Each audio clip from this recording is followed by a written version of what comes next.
dhanka kalena ciidamada dowladda Soomaaliya ayaa waxa ay xireen qaar kamid ah wadooyinka Muqdisho iyagoona u diiday inay maraan gaadiidka markaasi noocyadiisa kala gedisan inkastoo ay gaadiidka markaasi isticmaalaan mas'uuliyiinta dowladda loo ogol yahay.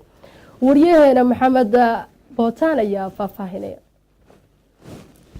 ciidamada ammaanka ee Soomaaliya ayaa maanta waxay xireen wadooyinka qaar ee caasimadda Soomaaliya ee Muqdisho iyadoona ay u diideen inay isticmaalaan gaadiidka noocyadiisa kala duwan marka laga reebo gaadiidka ay wataan mas'uuliyiinta dowladda Soomaaliya.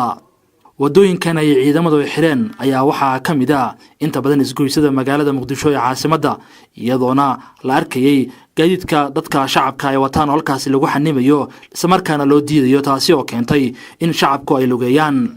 xirnaashaha wadooyinka magaalada Muqdisho ayaa waxa dhibaato badan ku qaba shacabka xilliyada shaqada iyo waxbarashada ay u socdaan.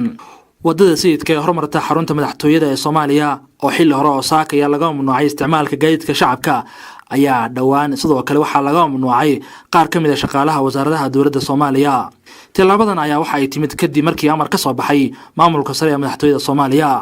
qaar kamid ah shaqaalaha wasaaradaha dowladda Soomaaliya ayaa cabasho xooggan ka muujiyay tilaabadani waxayna ay sheegeen wadooyinka magaalada Muqdisho qaarkood ay cabsi xooggan ay ka qabaan ee loo weeciyay. Maxamed Cabdi Bootaan, telefishinka caalamiga CNN.